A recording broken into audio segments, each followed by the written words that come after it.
Hi, everybody, and welcome to the Dr. Psych Mom Show. This is season 4 of the Dr. Psych Mom Show. So every time I do 200 episodes, I make it another season. So that means that I've done over 600 episodes now, which is great because I've only really been doing it for a little over 2 years. And I've had 1 million listens, and it's all going well. I don't like podcasts. I don't know how any of you listen to this, but God bless you that you do. So that's very nice. And I did this on request. People kept asking me to do it, and I didn't want to do it because I don't like podcasts myself. And then I thought, as I tell my children, it doesn't matter what you want. If it's a good idea, it's a good idea. So I kind of doesn't really matter if I want to or not. So if it's a good idea, then people want it, then I should try, right? So I tried, and it's, not terrible to record these. It's certainly a format to live journal what I am thinking, and it seems to appeal to other people, and that's good. All right, anyway, today we will be talking about attraction. So before we get into attraction and the incendiary idea that attraction doesn't actually matter the way that men on the internet would have you believe, especially men selling shit, I will first tell you to subscribe because out of those 600 episodes are over 150 subscriber-only episodes. The link to subscribe is in all of the podcast descriptions, the episode descriptions, so you will get all that extra info, including oral sex on women. It's the only one anybody ever cares about, but there's 150 others that are great too. Most recently, it was on the importance of compatibility and wishing happy anniversary to my husband.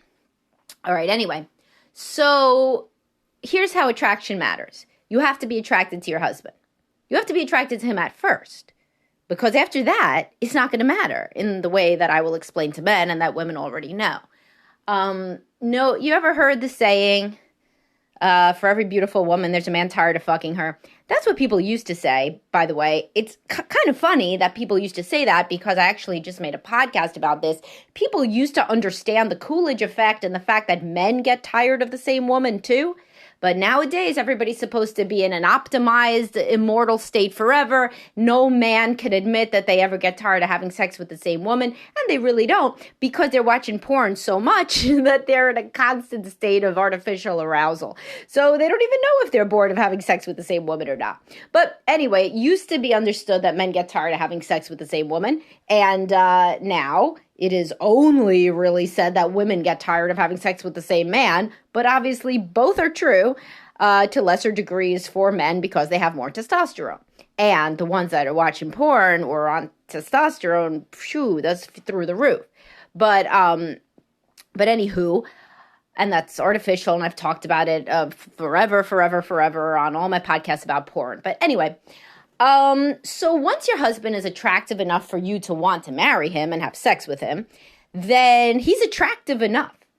Unless he changes a lot, he just remains attractive enough. He's attractive. Also, you don't really want to have sex with him, not like in any real way that you sit there thinking about it like you did in the honeymoon stage where you would become spontaneously aroused like a man.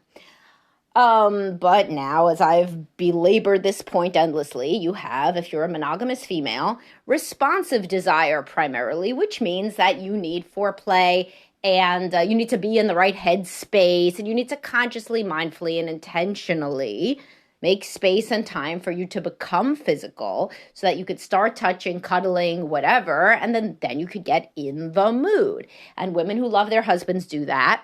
And who understand the importance of sex and love their husbands do that. And that's just how it is. You got to get in the mood. A man is not sitting there usually at work saying, oh my God, you know what I really want? I wish we would go on date night. Oh my God, that would be fun. Let me, I'm just going to sit here and think about how much fun it's going to be. To get the babysitter to deal with all of her stress about what she looks like and what she should wear, then to have to think of entertaining topics for us to talk about, also to hear her then later complain that she feels fat and bloated and tired and is going right to sleep and was this even a good idea? Man, that sounds fun. I can't wait. No, if he's a loving husband, he says, I'm going to plan a date night. When I'm there, it'll probably be fun. Either way, she's going to like it, probably more than she doesn't like it. So, and it's a good thing for our marriage. So he plans date night. So he has like basically responsive romantic desire. And she has responsive sexual desire. Now on the internet, all these men say, but if you lift weights, then, you have bucked the system. You have hacked your wife. She is going to become so amazed by your new physique. And then other women, this is a big one on the internet, are going to start touching you. I mean, like, can you sit down out of, before you fall down out of laughter?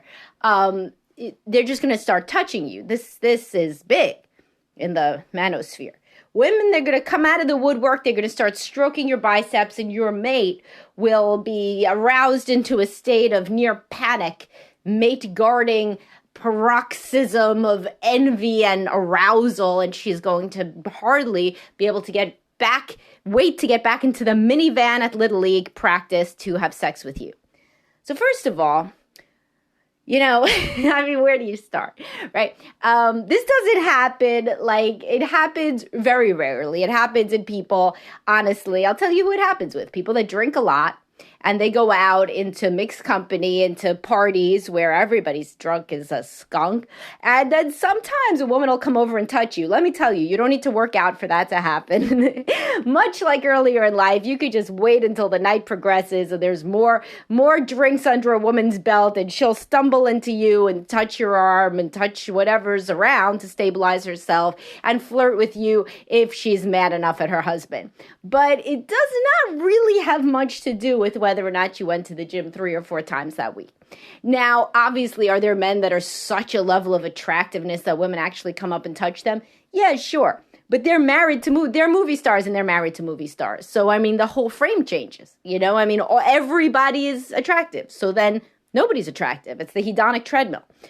The point being, once your wife is attractive enough to you, once you're attractive enough to your wife for her to marry you and have sex with you, then you're attractive. That's how it is. If you gain a whole bunch of weight, you're going to become less attractive, obviously, as she would be to you in that same situation.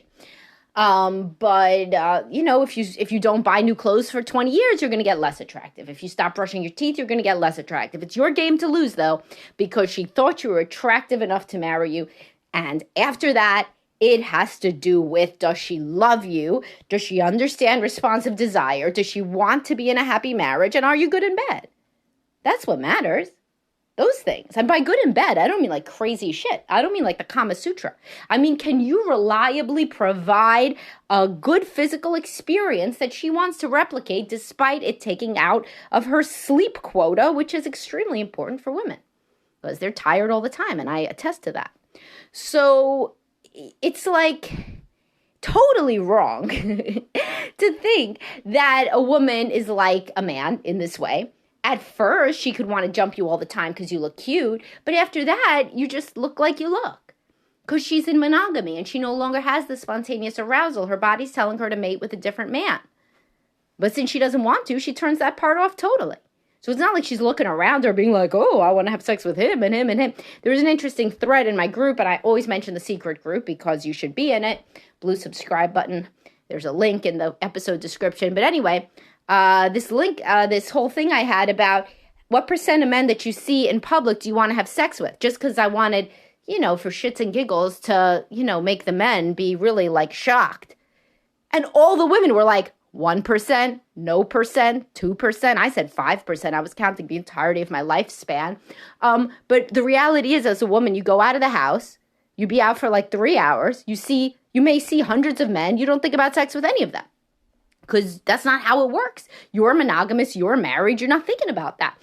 I have a post, 9 things women think about all day, and what's not on the list, sex. Now, when you're ovulating is a little different. If you're drunk, if you're on vacation, there could be different sorts of things.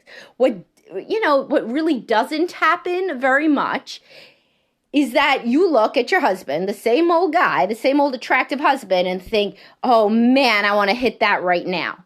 while I'm making breakfast for the kids, before my work day, after I pay the bills. This is just not what happens. Now, if you're on vacation, you know, or the kids went to sleep, or your husband did something particularly cute and whatever, then it's like almost you open your eyes, you're like, oh yeah, he looks cute and he's a nice person and I love him and he's my husband. And I know sex is going to be good when we do it. And so let's do it. And so this is in my podcast episode, Do High Libido Women Have Spontaneous Desire? Now, there's a big outlier. There's one factor that changes this. We talked about this in the group, which is when a woman's on testosterone. Then then she's more like a man, So truth of the matter is that then she does feel spontaneous arousal. Then she does look at you like a snack. But that's whether or not you worked out. It doesn't make a bit of difference. It's just like women, like a man could find something attractive about almost any woman. So your wife, if she takes testosterone and doesn't have side effects and wants to stay on it, whatever, she's going to find something attractive about you, whether or not you work out, whatever. She'll also probably find something attractive about every man walking down the street. But and of course some women don't respond that way, but some women really do. And so that is different. That's like when men are on testosterone, and it's an artificial sort of inflation. But the point is yes, you can work out and you should work out. And I've talked about this a million times, that especially for preoccupied attachment men, working out does make you more attractive because you're not up her ass. You're really not. You're somewhere else. You're literally not in the house following her around, telling her to listen to Dr. Psych Mom's podcast on responsive desire. So that makes you more attractive in and of itself because you're gone. You could also be at like a model airplane building convention and you would also be more attractive because you'd be gone. And certainly do women like if men smell good and wear nice clothes, whatever that means to them, and are in good physical shape? Sure. But if you are those things, if you are relatively those things, and I have barely any clients that don't exercise. I mean, exercise is like a thing. People exercise, So if you are in relatively good shape, and you dress relatively normal, and you look at least a little bit like you did when she met you, controlling for the impact of age, then it's not about you. It's not like getting into better shape is going to make women come out of the woodwork and start stroking your biceps, and it's going to be like some sort of like cartoon from the 50s with like the guy at the beach kicking sand on the other guy. Like that's like this level of thought. It's like very black and white. It's very cartoon-like, caricature-like, and it makes a lot of money to sell men's supplements and workout programs and all this shit, because they think the wife's going to have sex with them more. Well, she doesn't, She doesn't. And I talk to these women individually when I have people in such dynamics. And I've said this before in podcasts, but she'll frequently say things like, oh, the way it is that ever since he started working out, when he gets out of the shower, I'm supposed to say, oh, you look really good. And then he's happy. If sometimes I forget and he's not happy, and then I remember I didn't say it, so then I have to say it. I'm like, all right, fine, I mean, secret's safe with me. But like, if that works for you, obviously it's not working for her because they were in therapy. But the thing is you got to understand, like, working out and getting like 5% more muscle tone or 20% more muscle tone or whatever the hell it is, it's not going to help a bad marriage. It's certainly not going to help her respect you more. That's for damn sure. Unless it's one of these situations where you didn't leave her side and now you are on your own for yourself pursuing an exercise routine. Good. Then she says, oh, look, he's finally doing something without asking my opinion like I'm his mommy, which is great.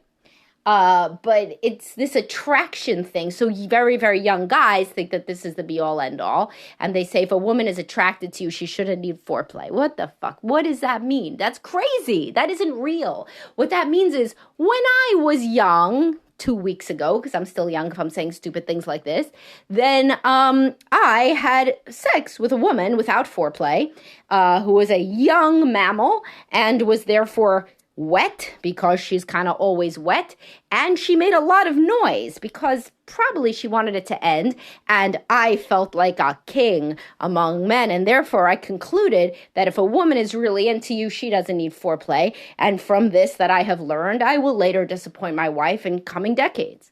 That's what that means, That doesn't mean anything real.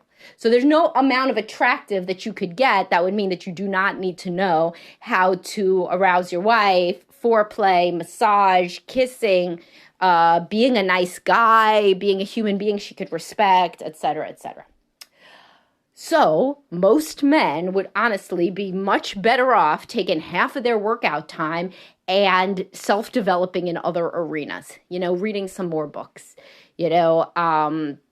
figuring out something else to do with your career that you don't bitch and moan about because it's so boring all the time. Playing catch with your kid because your kid misses you, or whatever the case may be. So basically women want to have sex with men who they love and who, that is the thing. That always just comes back to that. It's like your wife may say she loves you, but does she love you? Does she love you if she's not having sex with you? Does she feel in love with you if she's not having sex with you? Often not. And that is the elephant in the room. And there cannot be a level of working out that gets that to happen. And I say that to women too.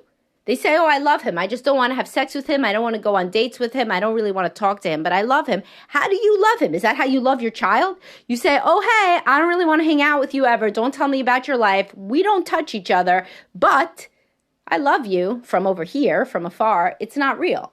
So at the point where it's completely sexless, then people really do have to ask themselves what the hell is going on. Unless there is a huge trauma history, or, what there really is, there could be a huge trauma history, but there's usually unresolved marital conflict. That's an elephant in the room that makes both people very depressed, and the way that it manifests most obviously is a lack of sex, but there's a hell of a lot else going on too, which is what I talk about in my podcast, Everything is Fine in Our Marriage Except Sex, and I say that can't be true, and I've never seen that be true. All right, well, I hope you guys found this interesting, and I will talk to y'all soon. Have a great day.